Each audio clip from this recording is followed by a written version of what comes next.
ইরানের টানা 2 সপ্তাহ হামলার পর সামরিক অভিযান সাময়িক স্থগিত করেছে যুক্তরাষ্ট্র। এ ঘোষণায় বিশ্ববাজারে তেলের দাম ব্যারেল প্রতি 5% বেশি কমেছে। মধ্যপ্রাচ্যে কূটনৈতিক সমাধানের আশায় জ্বালানি তেলের বাজারে স্বস্তি ফিরলেও শঙ্কা কাটেনি।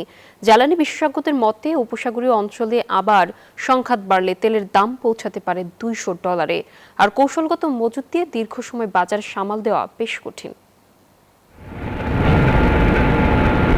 ইরান যুক্তরাষ্ট্রের পাল্টাপাল্টি হামলা সাময়িকভাবে স্থগিত হওয়ায় আন্তর্জাতিক বাজারে ব্রেন্ট ক্রুড তেলের দাম প্রায় 6% কমে $91.20 নেমেছে। পাশাপাশি যুক্তরাষ্ট্রের WTI অপরিশোধিত তেলের দামও 5.50% কমে বিক্রি হচ্ছে $84.40।